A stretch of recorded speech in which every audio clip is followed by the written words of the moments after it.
Selamat pagi peserta didik yang saya hormati. Di saat ini kita akan memulai dengan proses pembelajaran kita di hari ini tentang sejarah Indonesia atau sejarah wajib. Dengan topik pembahasan kita di hari ini tentang kebijakan pemerintah Orde Baru di bidang pertanian. Untuk itu, saya sangat mengharapkan supaya semua bisa mengikutinya dengan baik, sehingga di akhir pembelajaran ini, evaluasi saya akan lakukan benar-benar kalian bisa mengerti dan memahami materi yang disajikan di hari ini. Oke, selamat mengikuti pembelajaran di hari ini.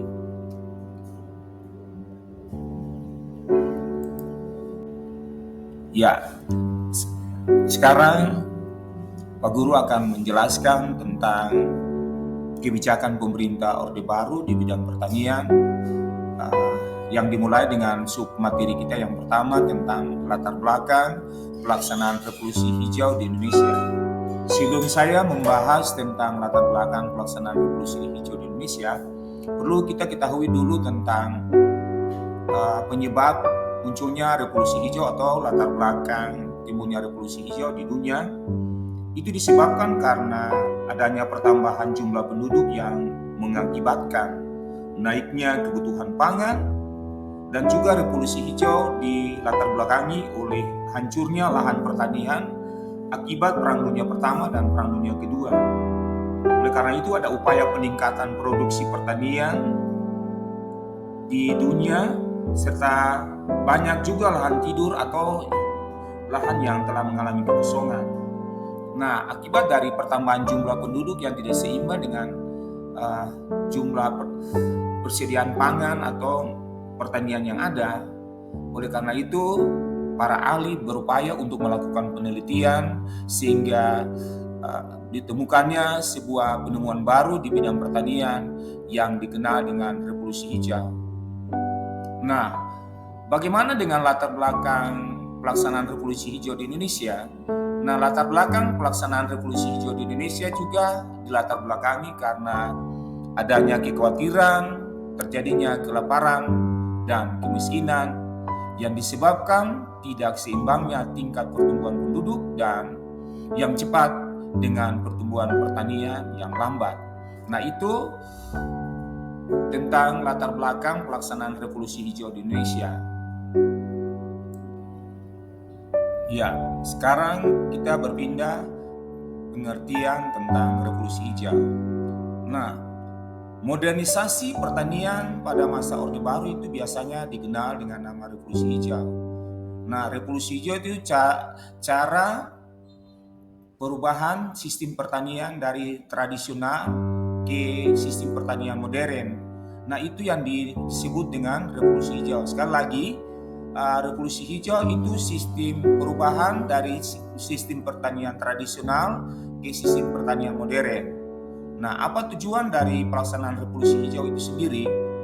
Tujuan dari revolusi hijau itu adalah untuk meningkatkan produktivitas pangan dengan mengubah pertanian tradisional, cara bercocok tanam dari tradisional menjadi pertanian modern. Nah, itu adalah tujuan dari revolusi hijau yang dilaksanakan baik itu di dunia maupun di Indonesia secara khusus. Oke, sekarang kita berpindah ke beberapa langkah atau cara pelaksanaan revolusi hijau yang dilaksanakan di Indonesia. Nah, adapun beberapa langkah atau cara pelaksanaan revolusi hijau yang dilaksanakan di Indonesia itu antara lain yang pertama, intensifikasi pertanian, yang kedua ekstensifikasi pertanian, dan yang ketiga diversifikasi pertanian, dan yang keempat rehabilitasi pertanian. Mari kita ikuti penjelasan dari beberapa cara pelaksanaan revolusi hijau di Indonesia. Ya, tadi sudah disebutkan beberapa cara atau langkah metode pelaksanaan revolusi hijau di Indonesia dilakukan melalui beberapa cara, antara lain intensifikasi pertanian, yang kedua itu ekstensifikasi pertanian, yang ketiga itu rehabilitasi pertanian, dan yang keempat diversifikasi pertanian. Nah, sekarang kita lihat yang pertama tentang langkah yang pertama ini, yaitu tentang intensifikasi pertanian. Biasanya dikenal dengan panca usaha tani karena ada 5 cara yang dilakukan dalam intensifikasi pertanian itu.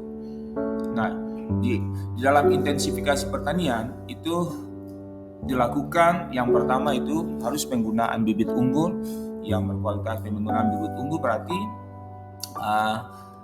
bibit yang dipilih yang berkualitas untuk dunia pertanian, sehingga pada akhirnya menghasilkan hasil yang memuaskan, hasil yang terbaik dari bibit unggul yang telah dipilih. Nah, yang kedua itu ada pengolahan tanah yang baik, itu juga diperhatikan oleh seorang petani. Nah, dalam dunia pertanian pengolahan tanah itu sangat penting juga, pengolahan tanah yang baik, sehingga dari situlah juga dapat tanaman itu dapat subur dan bisa mendapat hasil yang terbaik juga. Yang ketiga, irigasi yang teratur. Nah, berhubungan dengan irigasi berarti harus memperhatikan sistem pengairan yang baik yang dilakukan oleh seorang petani. Nah, harus diperhatikan juga. Keempat itu, di samping irigasi harus juga penggunaan pupuk yang dilakukan oleh seorang petani. Nah, harus penggunaan pupuk itu tidak boleh berkelebihan, karena jika berkelebihan itu juga mengganggu pertumbuhan tanaman itu lambat dan juga bisa mengakibatkan tanaman itu juga mati. Demikian pula juga penggunaan pupuk yang berlebihan yang dilakukan atau dialiri melalui aliran sungai itu juga dapat mengganggu kesehatan bagi manusia itu sendiri. Dan yang kelima, pemberantasan hama itu juga dapat diperhatikan dengan baik. Penggunaan obat-obat pembasmi hama itu harus juga dilakukan secara intensif, secara baik oleh para petani, sehingga tidak mengakibatkan pencemaran di sekitar lingkungan yang ada, sehingga dan juga tidak bisa berpengaruh bagi kesehatan manusia. Nah, itu beberapa cara yang dilakukan melalui cara intensifikasi pertanian yang dikenal dengan panca usaha tani. Nah, sekarang kita berpindah ke yang berikut tentang cara atau langkah revolusi hijau yang dilakukan di Indonesia dengan cara ekstensifikasi pertanian. Nah, ekstensifikasi pertanian itu sendiri adalah satu cara dengan memperluas lahan atau daerah pertanian baru ya. Misalnya, membuka hutan dan semak belukar, daerah sekitar rawa-rawa, dan juga daerah pertanian yang belum dimanfaatkan. Nah, itu yang dimaksud dengan ekstensifikasi pertanian. Nah, berikut kita berpindah lagi melalui cara atau langkah revolusi hijau yang dilaksanakan di Indonesia melalui cara diversifikasi pertanian. Nah, apa itu diversifikasi pertanian? Diversifikasi pertanian itu adalah penganekaragaman jenis tanaman pada satu lahan pertanian melalui sistem tumpang sari. Contoh metode diversifikasi pertanian itu seperti pergantian jenis tanaman, sistem tumpang sari, menggunakan lahan pertanian berbasis hutan. Nah, apa manfaat daripada diversifikasi itu sendiri? Atau mengapa diversifikasi itu perlu dilakukan? Diversifikasi itu perlu dilakukan agar jenis tanaman yang lebih beragam, tidak terpaku hanya pada satu jenis tanaman, tetapi lebih daripada satu jenis tanaman. Jadi bisa menghasilkan banyak tanaman baru dari langkah diversifikasi pertanian itu sendiri. Ya, kita akan berpindah ke langkah yang terakhir, cara atau metode yang dilakukan oleh bangsa Indonesia melalui revolusi hijau, yaitu tentang rehabilitasi pertanian. Nah, rehabilitasi pertanian itu sendiri adalah usaha memperbaiki lahan pertanian yang semula tidak produktif atau sudah tidak produktif menjadi lahan produktif, atau menggantikan tanaman yang sudah tidak produktif menjadi tanaman yang lebih produktif. Nah, contoh rehabilitasi pertanian itu seperti misalnya menggantikan tanaman yang sudah tua atau hampir mati dengan tanaman baru. Nah, oleh karena itu, untuk menggantikan tanaman baru ini harus memilih jenis tanaman yang berkualitas sehingga pada akhirnya dapat menghasilkan hasil yang memuaskan atau hasil yang baik. Nah, itulah penjelasan materi kita di hari ini tentang beberapa langkah atau kebijakan bangsa Indonesia di bidang pertanian.